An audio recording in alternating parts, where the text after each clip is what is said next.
Entender el libro de Santiago es un reto realmente importante, pero uno de los libros más hermosos de la Biblia. Vamos a empezar el día de hoy compartiendo algunos versículos del libro de Santiago que me parecieron importantísimos poder reflexionar el día de hoy y poder fortalecer nuestra fe en Cristo Jesús, pero también pues analizar algunas cosas que son muy relacionadas con el día de hoy, en lo que vivimos al día a día y nos hacen plantearnos situaciones que realmente necesitamos analizar. Vamos a ver, si nosotros vamos al libro de Santiago, al capítulo 1, vamos a ver que el tema central es la religión genuina. Y Santiago empieza hablando sobre sí mismo, diciendo que es siervo de Dios y del Señor Jesucristo a las 12 tribus que están en la dispersión, dice salud. En el versículo 2 empezamos a hablar de la sabiduría que viene de Dios.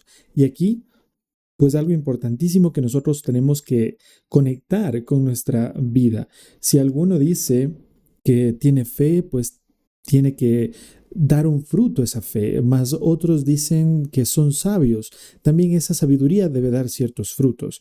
Vamos a ver lo que dice acá. Dice, la sabiduría que viene de Dios. Hermanos míos, tened por sumo gozo cuando os halléis en diversas pruebas, sabiendo que la prueba de vuestra fe produce paciencia, mas tenga la paciencia su obra completa, para que seáis perfectos y cabales, sin que os falte cosa alguna.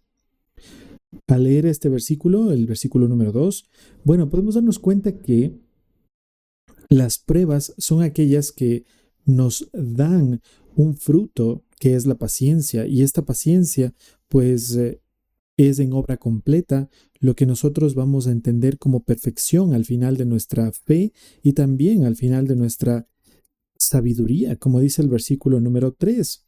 Así que también el 5 produce lo siguiente. Dice, y si alguno de vosotros tiene falta de sabiduría, pídala a Dios, el cual da a todos abundantemente y sin reproche, y le será dada. Una de las cosas más inquietantes que tenemos acerca de el Evangelio y acerca de los conceptos fundamentales de nuestra vida es la sabiduría. Nos comparamos con Salomón, pedimos siempre que las cosas salgan acorde a la sabiduría de los hombres, acorde a la sabiduría popular, dicen muchos, ¿no? Y empiezan a recitar adagios y dichos y, digamos, también frases que usaban muchos antiguos. Dicen, por algo debe ser que tenemos la sabiduría de los antiguos, y esta sabiduría de los antiguos, pues, es la que marca los caminos. Pues bien, la única sabiduría más importante que uno debe tener en cada momento de la vida es la de Dios. Y claro, si nosotros somos un poco débiles en el tema de sabiduría, tenemos que pedirle a Dios. ¿En cuántos momentos tú has sentido, tú has visto en tu vida que falta sabiduría? En la mía, por ejemplo, muchísima. Y sin reparo, lo puedo decir. He tenido momentos en donde la sabiduría ha sido lo que menos he tenido y me ha arrastrado a tener muy malas decisiones y a tomarlas sin consecuencia alguna en mi mente, sin proyección de las consecuencias que iban a tener en mi vida. Esa falta de sabiduría, pues, proviene justamente de no querer pedirle a Dios que guíe los caminos y que sea lámpara a nuestros pies. Pues bien, dice también el versículo 6, pero pida con fe, no dudando nada, porque el que duda es semejante a la onda de mar o a la onda del mar, que es arrastrada por el viento y echada de una parte a otra. No piense, pues, quien tal haga, que recibirá cosa alguna del Señor. Cuando nosotros pedimos sabiduría, no debemos pedirla solamente desde un punto vacío, desde un punto en el que nosotros digamos, ok, si tú, Dios, estás ahí, pues dame la sabiduría que necesito para actuar, de una manera, digamos, trivial, una manera sin sentirlo, sin tener la intención de que Dios nos dé sabiduría. Debemos pedirla con fe. Pedir la sabiduría de Dios con fe es lo que marca la diferencia. Y esta fe es en justamente lo que Él puede hacer, los caminos que Él nos puede indicar que son buenos, no reflexionando sobre la propia sabiduría, la que viene del mundo, o la que nos pueden indicar algunos amigos insensatos por ahí, o algunos familiares que piensan que lo saben de todo, o algunos que se creen sabios. Recuerda siempre Proverbios 3:5. No hay que ser sabios en nuestro propio entendimiento para nosotros saber exactamente qué es lo que tenemos que hacer. Tenemos que confiar en Dios. Y al confiar en Dios, la fe que depositamos en Él es la que se transforma en perfecta en nuestra vida, mostrándonos sabiduría, la sabiduría divina, la sabiduría que proviene solamente de Él. Visto esto, podemos decir que en el versículo 8, Santiago nos dice, el hombre de doble ánimo es inconstante en todos sus caminos. ¿Qué es esto del doble ánimo? Vemos que el doble ánimo se enmarca dentro de lo que alguien puede mantener o no mantener. El de doble ánimo es el que no mantiene la fe, el que no se mantiene creyendo, el que es inconstante, el que siempre tiene altos y bajos, pero no dentro de la fe de Cristo, sino por fuera. Va, viene, no se mantiene constante, cree en el mundo, le da una oportunidad, digamos, a las cosas vanas por allá afuera y después viene hacia otra vez la iglesia, busca otra vez a Dios, pero es inconstante, es una persona que no está ni con uno ni con otro. Es el doble ánimo que dice aquí Santiago.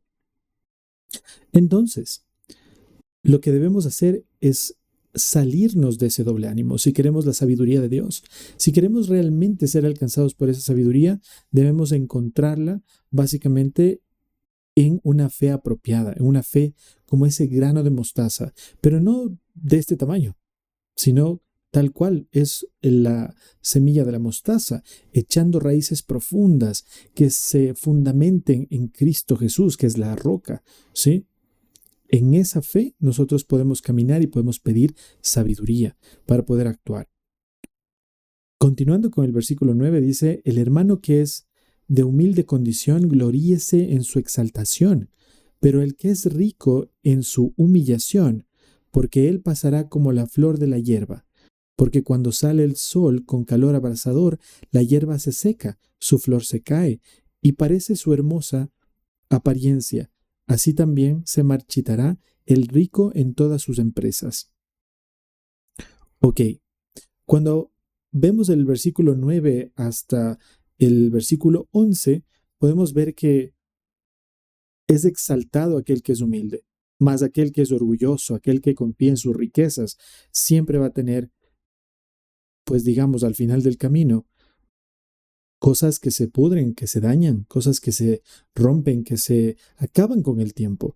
Este tipo de cosas que no perduran, que no son eternas, que simplemente son apariencia de hermosura al principio, claramente como el oro, las construcciones, las casas, las joyas o aquellas cosas que la gente, digamos que incluso mata por tener, aquellas cosas físicas.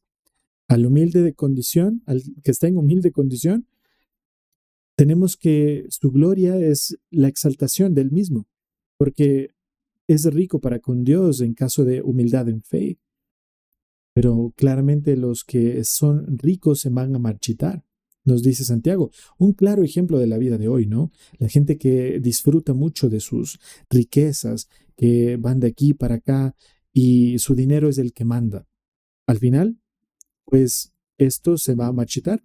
No les sirve de nada acumular tantos tesoros aquí y no los tiene en el cielo.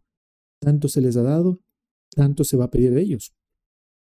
Ahora, avanzando con nuestro estudio, con nuestro discernimiento de la palabra, podemos ver también que en el versículo 12 empieza a hablar sobre las pruebas.